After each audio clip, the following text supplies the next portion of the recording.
Hey everybody, wake up. This is Wake Up with Mark Joyner, episode number 47, and today we'll do a little tongue-tied. Today we will discuss the conspiracy to make men beta.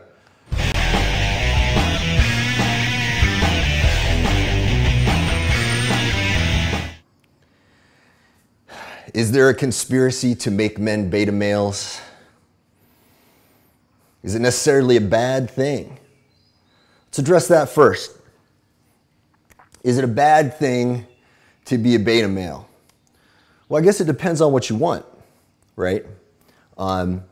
If you are content to play video games in your room and to go to sleep at night, knowing that there's a nagging feeling inside of you that you are not really living up to your full potential, and that you wish, you dream, you could be someone different from who you are. And the way you deal with this is you anesthetize yourself with food and distraction, as we have discussed a few episodes ago.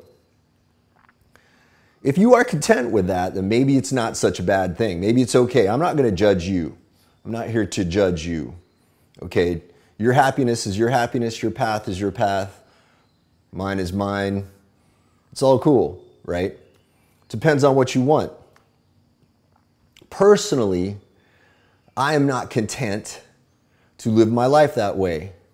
The only thing that brings me contentment, I have found through lots of struggle and trial and error and attempts with some of the things that we're going to be discussing here that did not work out so well.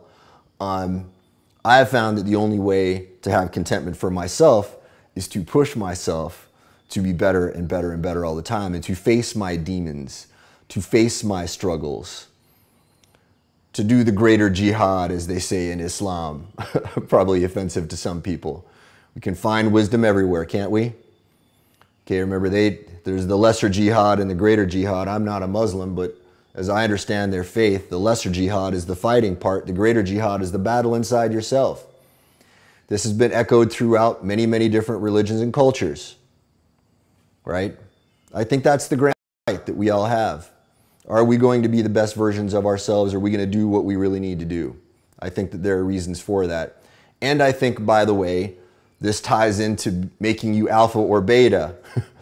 If you are not fighting that battle, you are going to be beta. Now, what are the consequences of that? There are women out there who say that they actually like beta males.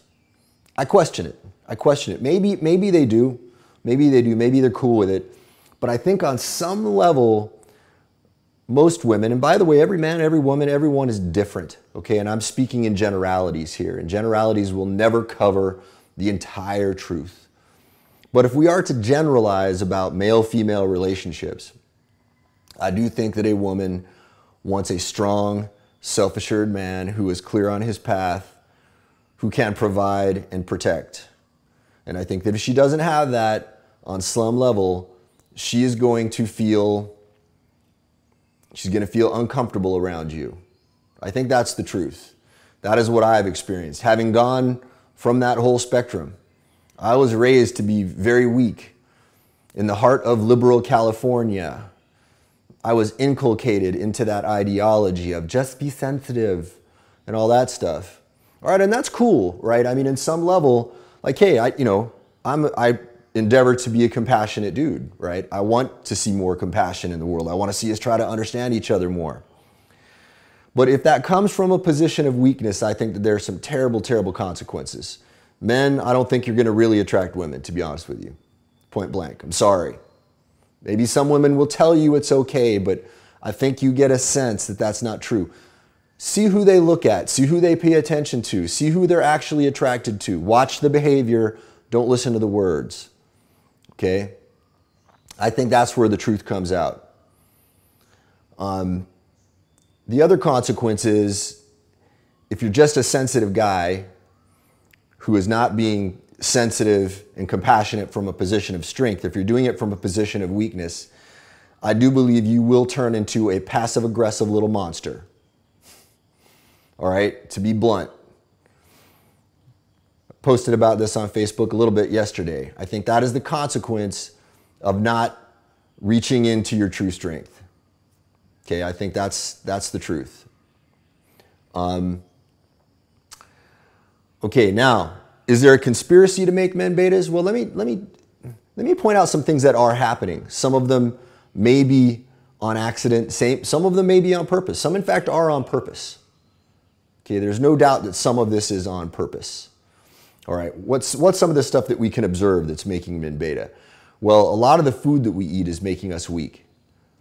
Okay, go down this rabbit hole. If you have not explored the connection between what you are putting in your body and whether or not you are getting strong or weak, it is a very worthy thing to spend your time on, because it is going to have huge consequences on your life if you don't get it dialed in correctly. I promise you. There are lots of things going on in our environment. There are lots of social influences. There are trends in society now to tell us that masculinity is toxic, and some of this is deliberate.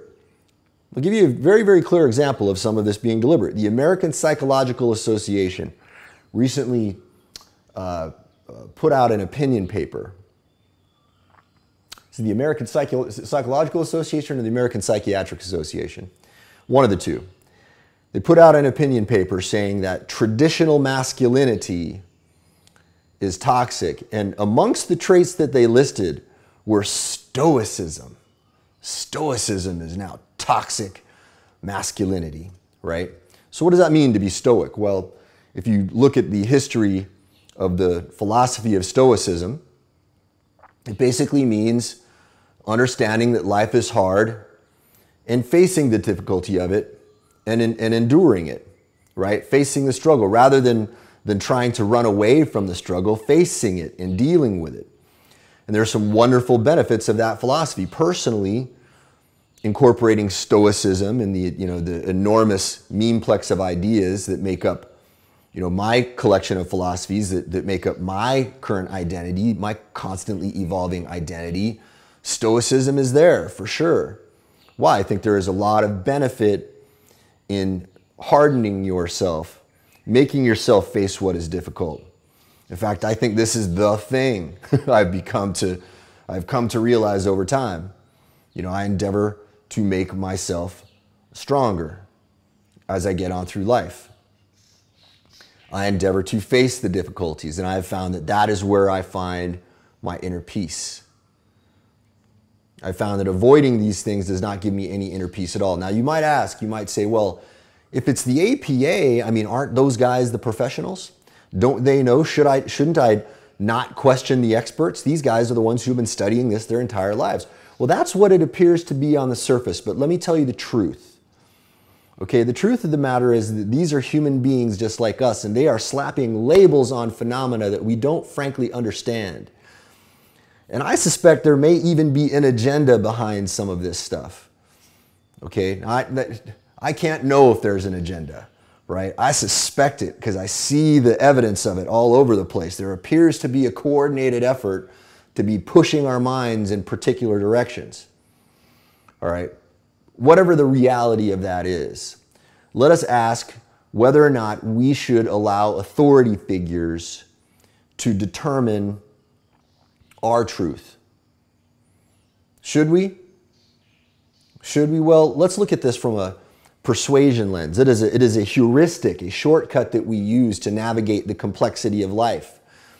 If you followed what I've spoken about in Simpleology, the complexity gap, this is this gap between how much information we can process and the enormous volume of information that is exponentially being added into the info stream on a day-to-day basis. We must have shortcuts. There are models of persuasion that discuss this. All right?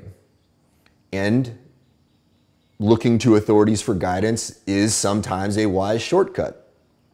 Somebody has figured it out, and they've spent their entire life looking at it. Why not listen to them, right? It makes a lot of sense. But some people are using this dynamic deliberately to mess with your head. I promise you that. I'll tell you how I know that, because as a guy who's written books about marketing and has consulted for people across the spectrum, there are people who understand this phenomenon very deeply, and very deliberately exploit it to persuade you. I promise you that. It's a disgust thing, okay, and it is intentional. Are people using these authorities that we have right now? Are they using the news media and the alleged experts that appear on the news media to persuade you? Are they doing that deliberately? I don't know. You go down that rabbit hole on your own. Is the American Psychological Association or Psychiatric Association, are they using their position of authority to persuade you for particular agendas? I don't know. You go down that rabbit hole. But here's what I can know. Again, these are humans slapping labels on things, all right? The APA puts out this document called the DSM, the Diagnostic Statistical Manual. We are now on version 5, I believe. In version 2, homosexuality was listed as a disorder. Okay, every version that comes out, we have new labels and new definitions and entirely different opinions of things. So if just a few versions ago, a gay man was sick, well, now they're trying to tell us that a masculine man is sick. Think about that, okay? Think about where you are forming your opinions. Are you forming it from observing yourself? Or are you forming it from listening to outside sources? Are you forming it from observing reality? Or are you forming it from listening to the words that people utter to persuade you in a particular direction? I think these are extremely important questions to explore and ask ourselves. Now, I have been a single man for the last 7 years, and on that path, I have learned a lot. I had to go back into the dating world and realize that I didn't know how to do it. I used to, but I forgot and I kind of lost my way. So I went and I had to explore these things. Fortunately, I know a lot of guys who were able to help me with this stuff on a lot of levels. What I've done is I've put together a video explaining to you guys the most powerful stuff. Any men watching this, if you want to know what those things are, you can go to this URL. Go to simpleology.com/Mars Venus. Simpleology.com/Mars Venus. You can see how to spell Simpleology right there. Put a little / on that, the word Mars, Venus, all lowercase. Mars like the planet, and then Venus like the planet, all together one word. Okay. What I have there is a blog post about a summary that we put together of the book, Men Are From Mars, Women Are From Venus. I have some very strong opinions about it. When you get that summary, you will also get that 25-minute video of me explaining to you those things I have learned. Hopefully these things will be useful to you. Maybe they will, maybe they won't. I'm not here to tell you how to live your life. I'm here to share with you information that has worked for me. That's it. I don't have any business telling you what to do. But I do feel a sense of responsibility of sharing the things that I have learned that have empowered me. Because I know if it helped me, I can prevent someone else from suffering. That's what I'm interested in. If you're a dude who is suffering with his relationships and maybe even is in a relationship that's a little bit broken, I think that what I have to say on that video might help you a lot. Help me tremendously. All right, you guys, that's it for today. We'll talk to you all tomorrow. You have a beautiful day.